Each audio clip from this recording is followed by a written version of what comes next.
ভাই একজন উঠাই জইব। এই জসিম বিল্লাল মাইক্রোটা লয়া যা উঠালো।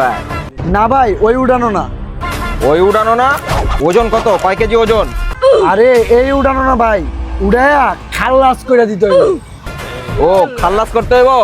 ছবি দে ছবি দে। কিরে এর চেয়ে বড় সাইজের ছবি ছিল না? এই পাসপোর্ট সাইজের ছবি আনছো, তাহলে কি পাসপোর্ট বানায় বিদেশ পাঠাবি? ঠিকানা কই থাকে? আমার বাসার সামনে। আরে ওইটা জিগাই নাই। আচ্ছা বাদ দে, তোর বাসা কই? ভাই ওর বাসার সামনে। আচ্ছা বাদ দে, তোকে দুজনের বাসা কই এটা ক। আমরা দুজন সামনাসামনি থাকি। এই, তুই আব্বাসি বাইরে চিনোস? আমি সানডে মানডে ক্লোজ করছি, 1-2 তে খালাস করছি, সিস্টেম চালু কইরা এখানে আইছি, তুই আমার লগে মস্করা করস? এই আর ফুকনিটা পিছন দা বইরা দে তো। मजा आया।